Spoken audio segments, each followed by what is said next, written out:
প্রচন্ড বুকে ব্যথা, ঘাম হওয়া, শ্বাসকষ্ট হয়ে যাওয়া। ব্যথাটা ইউজুয়ালি নর্মাল হার্ট অ্যাটাকের থেকে কিন্তু প্রচন্ড বেশি হয়, মানে একটা পাইপ ভেতর থেকে চিড় খেয়ে যাচ্ছে। এর ব্যথাটা ডিসক্রাইব করা যায় না। ব্লাড প্রেশারের ভেতরে বাড়ছে, তত কিন্তু এটা বেলুনের মতো ফুলতে থাকছে এবং তত তাড়াতাড়ি কিন্তু এটা ফেটে যেতে পারে। এই ফেটে যাওয়াটা ডেঞ্জারাস, মানে একবার ফেটে গেলে তখন কিন্তু পেশেন্টকে আমরা ভালো করতে পারি না। Doctor Atanu Saha, R hospital, senior consultant cardiac surgeon.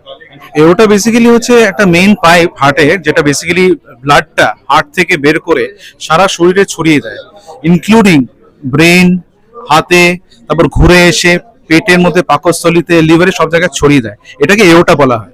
এই এওটাটা কিন্তু এখন recently has been classified as an organ, মানে হার্টের মতন, লিভারের মতন, কিডনির মতন এওটা কিন্তু একটা অর্গান।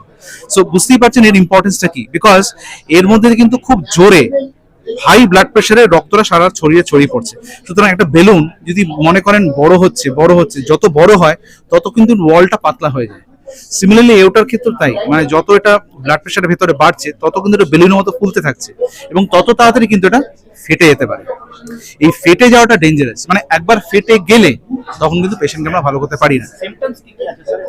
মেইন সিমটম হতে পারে প্রচন্ড বুকে ব্যথা, ঘাম হওয়া, শ্বাসকষ্ট হয়ে যাওয়া। ব্যথাটা ইউজুয়ালি নর্মাল হার্ট অ্যাটাকের থেকে কিন্তু প্রচন্ড বেশি হয়, মানে একটা পাইপ ভেতর থেকে চিড় খেয়ে যাচ্ছে। এর ব্যথাটা ডিসক্রাইব করা যায় না। ব্যথাটা ইজ দ্য মেইন সিমটম। অনেক কারণেই হয়, কিছু কিছু ক্ষেত্রে আমরা দেখেছি জেনেটিক কারণ ইনভলভ, মানে তার ফ্যামিলিতে কারোর আছে, বাবা মারা আছে, ভাই বোনের আছে, তাদেরকে একটা জেনেটিক ডিজিজ আমরা বলি, কারণ এটা জিনগতভাবে এটা হয়। সেকেন্ড হচ্ছে smoking, blood pressure, diabetes, lifestyle, শ্বাসকষ্ট, সিওপিডি, এগুলো কিন্তু একটা প্রিডিসপোজিং ফ্যাক্টর ফর হার্ট এবং এওটিক ডিজিজ। এটা সব ক্ষেত্রেই হার্টের ডিজিজের ক্ষেত্রে অ্যাপ্লিকেবল।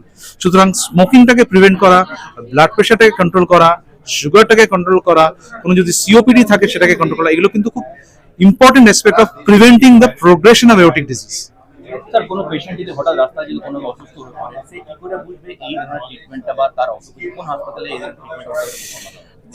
পশ্চিমবঙ্গে আমি বলবো না, যে কোনো জিনিসের কোনো রাস্তাঘাটে কারো যদি কোনো সমস্যা হয় তাকে ডেফিনেটলি দ্য নিয়ারেস্ট হসপিটালে যেতে হবে। যে কোনো ইমার্জেন্সি সার্ভিস দেখতে হবে, সেখানে কার্ডিওলজিস্টরা দেখবেন ব্যথাটা কিসের জন্য হচ্ছে। যদি দেখা যায় এটা হার্ট থেকে হচ্ছে, তাহলে হার্টের ট্রিটমেন্ট শুরু করতে হবে। যদি দেখা যায় ব্যথাটা অতটা গুরুত্বপূর্ণ না, তাহলে তার বয়স কম, তাদের যদি একটা বুকে ব্যথা হয়, আমাদের কিন্তু মনে রাখতে হবে এটা হার্ট থেকে হচ্ছে কিনা, মানে এওটা থেকে হচ্ছে কিনা। I truly respect Dr. Bashi and this pioneer in this field. So as a following generation, my curiosity is especially in the open aortic surgery.